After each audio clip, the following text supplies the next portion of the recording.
ಇವತ್ತು ಬೆಳಗ್ಗೆ ಏನು 16ನೇ ತಾರೀಕಿಗೆ ಮಣ್ಣು ಬಿದ್ದಾಗ ಆ ನೀರಿನ ರಭಸಕ್ಕೆ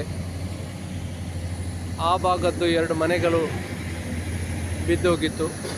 ಅದರಲ್ಲಿ ಒಂದು ಲೇಡಿ ಕಾಣೆಯಾಗಿತ್ತು. ಅದು ಆ ಬೆಳಗ್ಗೆ ಇವತ್ತು ಅದರ ಬಾಡಿ ಸಿಕ್ಕಿದೆ. ಅಲ್ಲಿ ಅವರ ಅಂತ್ಯಕ್ರಿಯೆ ಆಗ್ತಾ ಇದೆ.